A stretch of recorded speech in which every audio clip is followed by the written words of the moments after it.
Sorry about all the noise. It's noisy out here. It's a noisy place. But there's my truck right there. It's loaded. Load was ready.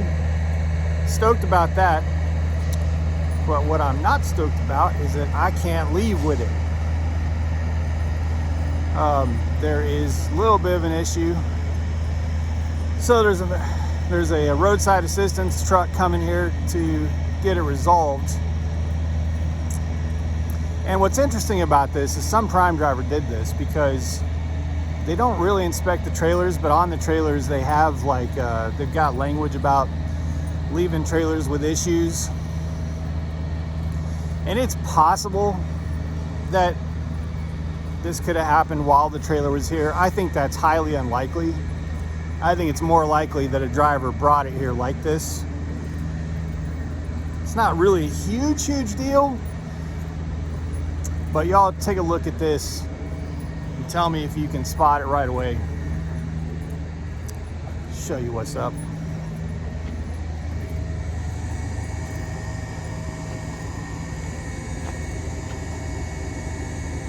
What do you notice? Got no lights on the top. I know some of you would be like, just send it. Nah, man. If it was one light, I might be willing to go 70 or 80 miles down the road with one light. But the whole top back, nah. I ain't rolling with that. And I called TA, which is 80 miles down the road, and they can't get me in tonight. So I'd have to rock it with no top lights all the way to TA and then sit at TA for 8 hours.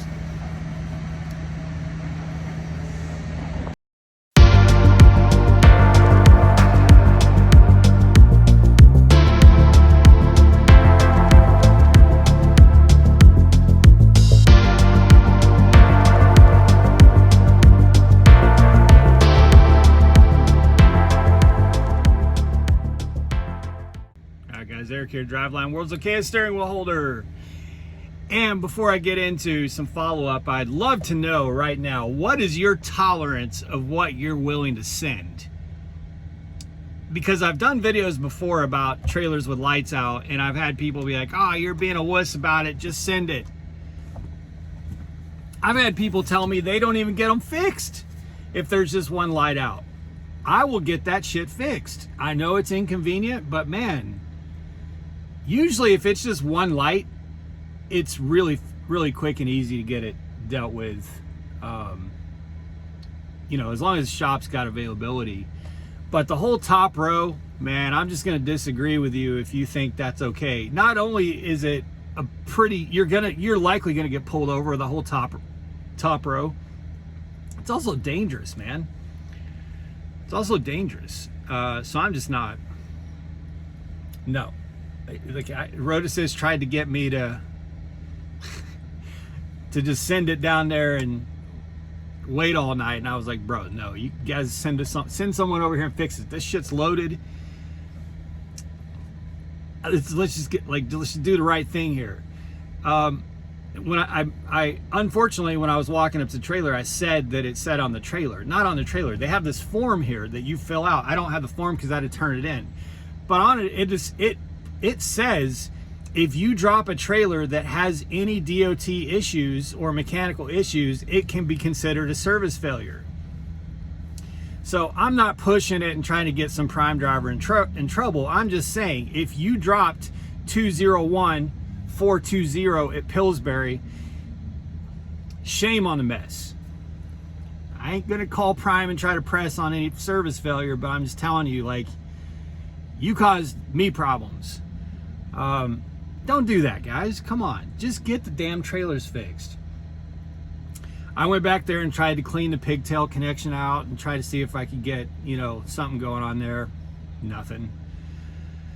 So it's not my pigtail. My pigtail's fine. In fact, the trailer I just dropped off, everything's fine. You know what I mean? So it's not my umbilical cord. It's Road Assist thinks that it's probably wiring right there at the back of the trailer. And what's weird is the 4-ways will flash. The top 4 ways will flash, but just the running lights on the whole top, those 5 lights won't come on. So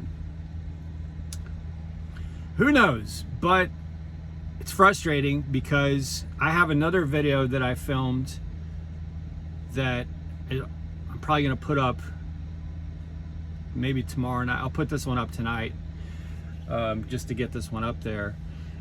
But I'm on my way home. So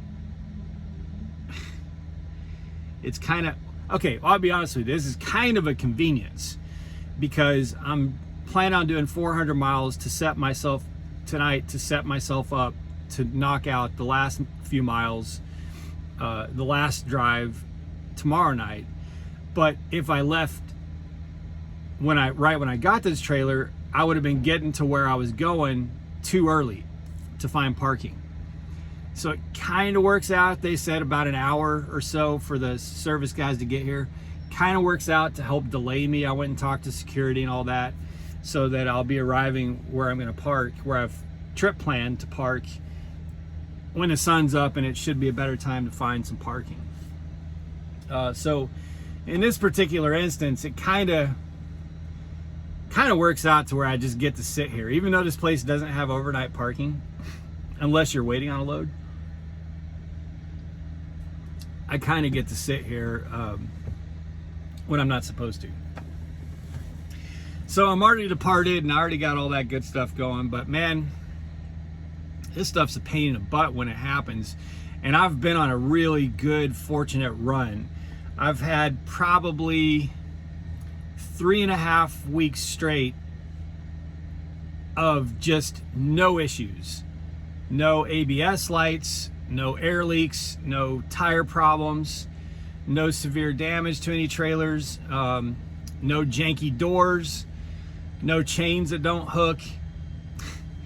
I've had a really good run, and I hope that this doesn't kick off a bad run, because usually for me, when it's one bad trailer, it's going to be like 3 or 4 bad trailers in a row.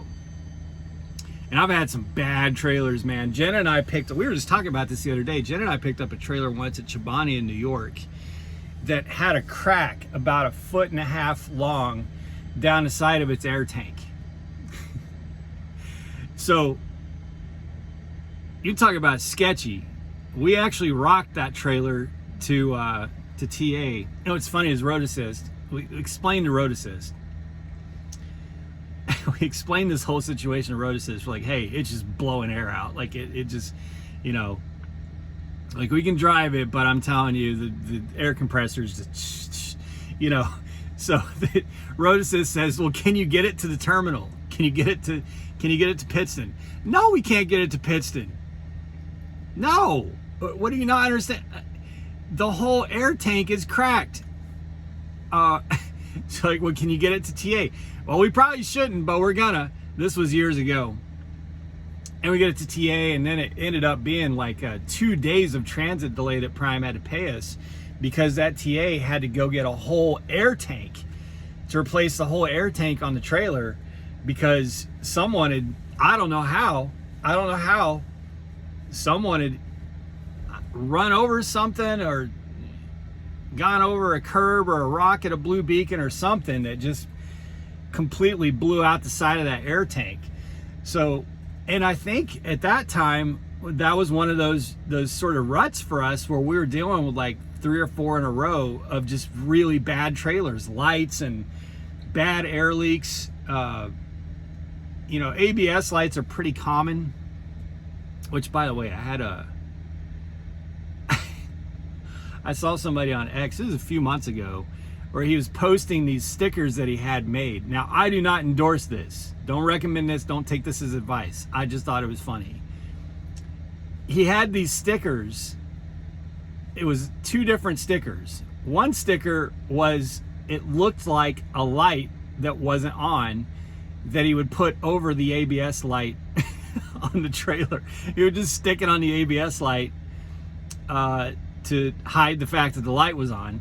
And the other sticker he had was a replica of the reefer fuel tank gauge being full, and he would just stick that sticker on the reefer tank so that it would look like it was full. It's like, dude, that's some special fucked up right there.